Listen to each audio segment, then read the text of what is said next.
Good evening, everyone. Welcome to Master P Science Tutorials. So today we are going to be looking at capacitors. Yes, then by 10:30 p.m. Yes, on TikTok, as my TikTok username, Master P 2023, we'll be looking at organic chemistry by 10:30 on TikTok. So now let's look at capacitors. Now, what is a capacitor? A capacitor actually is a device that is used in storing charges. A capacitor is made up of an insulator and two plates. So that insulator is in between the what? Two plates. For example, let us watch this diagram.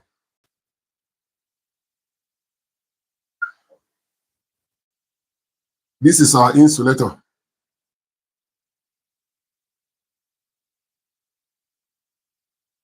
Then this is a metal plate. This is another metal plate.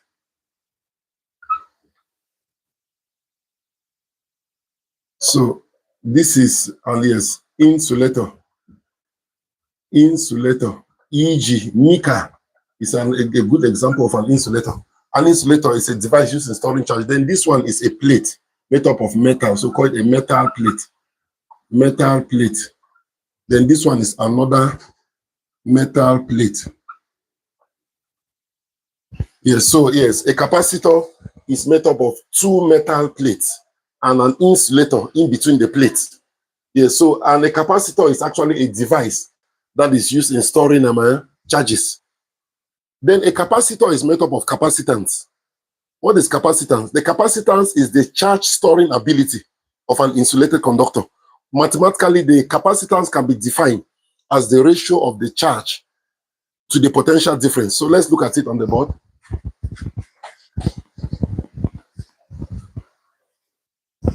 So capacitance C is given as Q over V. This will be our equation 1, where C is the capacitance. The capacitance can be defined as the charge storing ability of an insulated conductor. Or mathematically, the capacitance can be defined as what? The ratio of the charge to the potential difference. Charge to the potential difference. So now capacitance is, the SI unit of capacitance is farad. And the farad is a very large quantity in physics.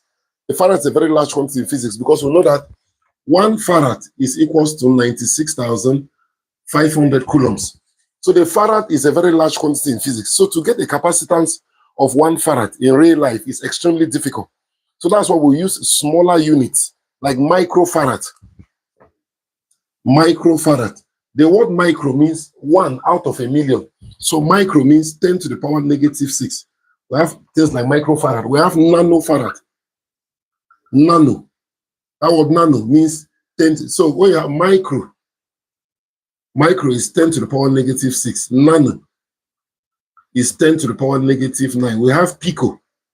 Pico is 10 to the power negative 12. So nanofarad is 10 to the power negative 9 of a farad. So we have what we call picofarad. Picofarad is 10 to the power negative 12 of a farad. So that's the smaller units we use. Because to get a capacitance of 1 farad is extremely very difficult. So that is that. Then, so C is the capacitance, which the SI unit is a farad. Then Q is charge, measured in coulombs, in remembrance of Charles Coulomb. Then V is the potential difference, measured in volts. So from this equation 1, we can make Q the subject of the formula. We'll cross multiply. So here, Q be equals to this times is Q be equals to CV, which is equation 2. Then it now takes us to, there's what we call capacitance of a parallel plate capacitor. The capacitance of a parallel plate capacitor will be given as C equals to epsilon A over D. This will be our equation 3, where A stands for the area between the plates, then D stands for the distance between the plates, then epsilon. This constant is called epsilon. This thing is, this symbol means epsilon. Epsilon.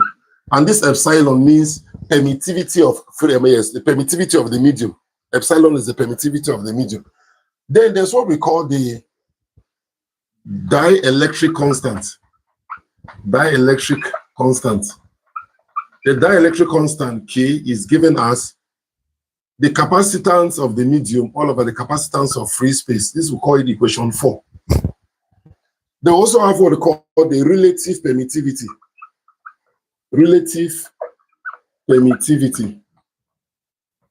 The relative permittivity, epsilon r, it will be the permittivity of the medium all over the permittivity of free space. This is equation 5. From this equation 5, I can make epsilon the subject of the formula. So from here, epsilon will be equals to epsilon r multiplied by epsilon naught. Yes, so then I will now take this equation 3. C is equals to epsilon A over D. In the place of epsilon, I'm going to substitute epsilon r, epsilon naught. So the capacitance now becomes epsilon itself will be epsilon r, epsilon naught A over what? D, taking us to equation 6.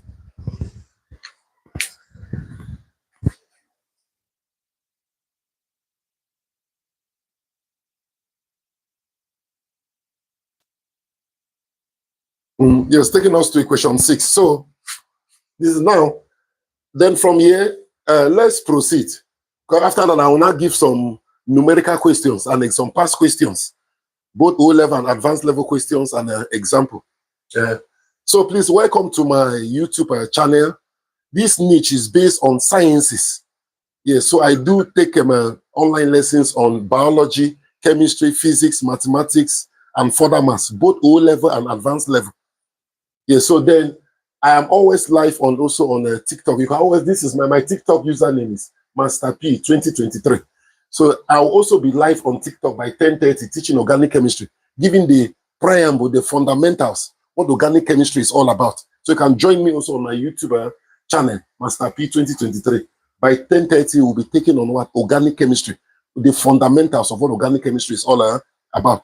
So please do endeavor to subscribe so that whenever I'll go live, I'll always notify you. Then if you have questions, you can also drop your questions on the comment section. I'm always at your disposal when need arise.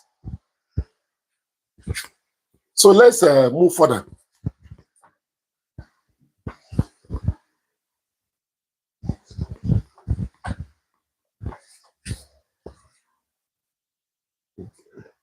Now, there's what we call E.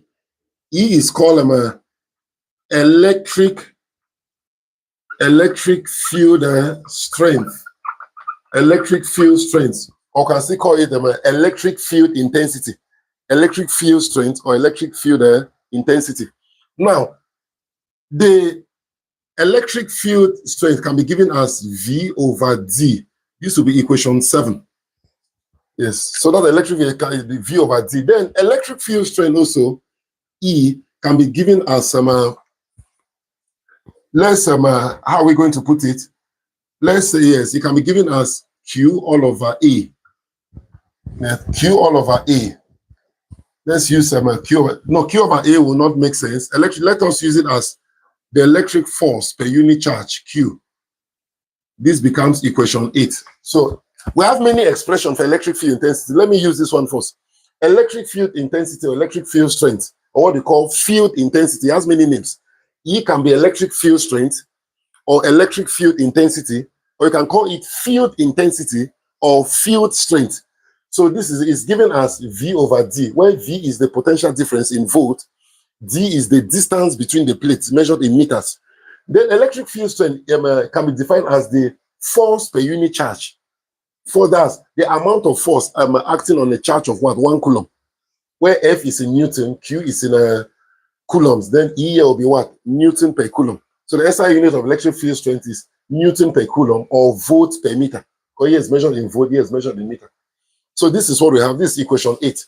Then we also have what we call, we have the electric field intensity also can be given as E equals to sigma all over epsilon.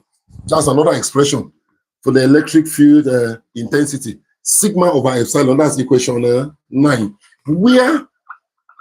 Where sigma, because this is a symbol of sigma. Sigma. You make as if you are writing 8, you stop. That's sigma. Where sigma is known as the what? The surface charge density. Surface charge density. Yes, so this one I'm doing now is more of A level. This is what you see in the university in year one. This one is beyond JAM.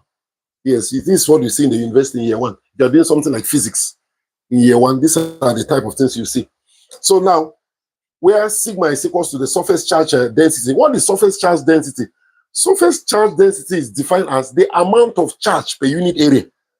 The amount of charge per unit area. So in that case, which means the surface charge density sigma will be equals to what? Q over A, taking us to equation 10.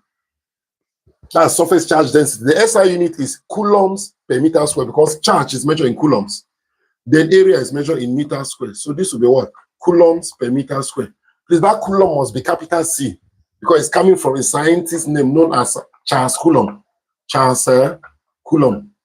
And he was the one that proposed what we call the Coulomb's law of electrostatics. That states that the electrostatic force is directly proportional to the product of the charges Q1, Q2, but inversely proportional to the square of their separation.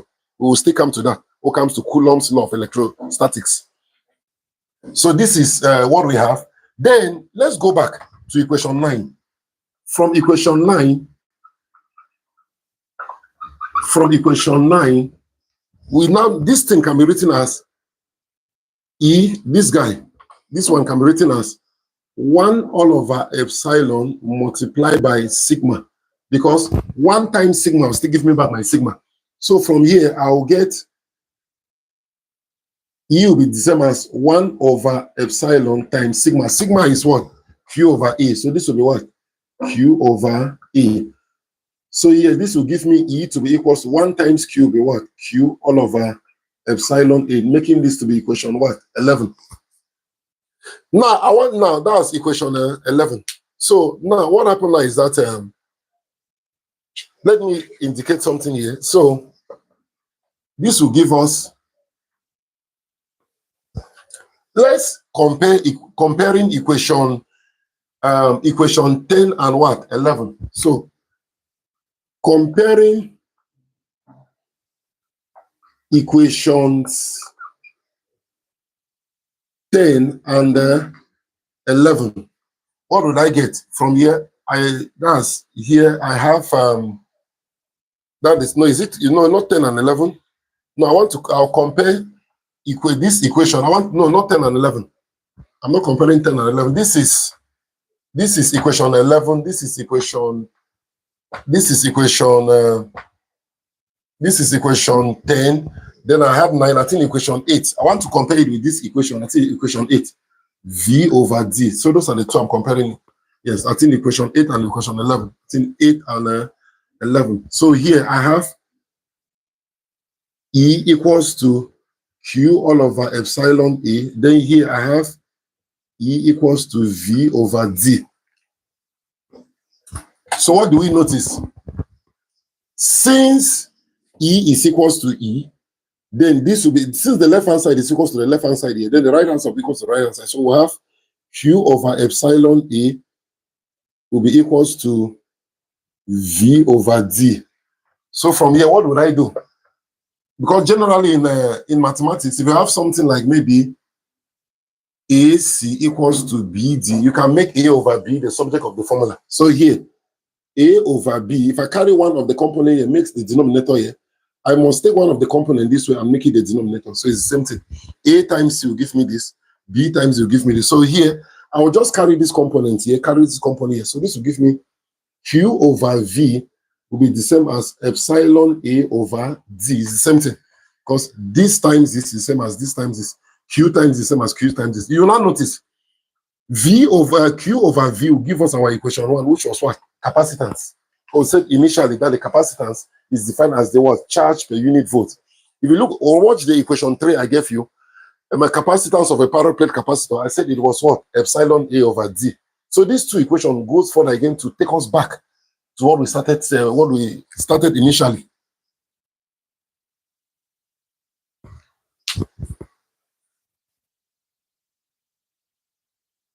Okay, so that is that. So now let's take an example.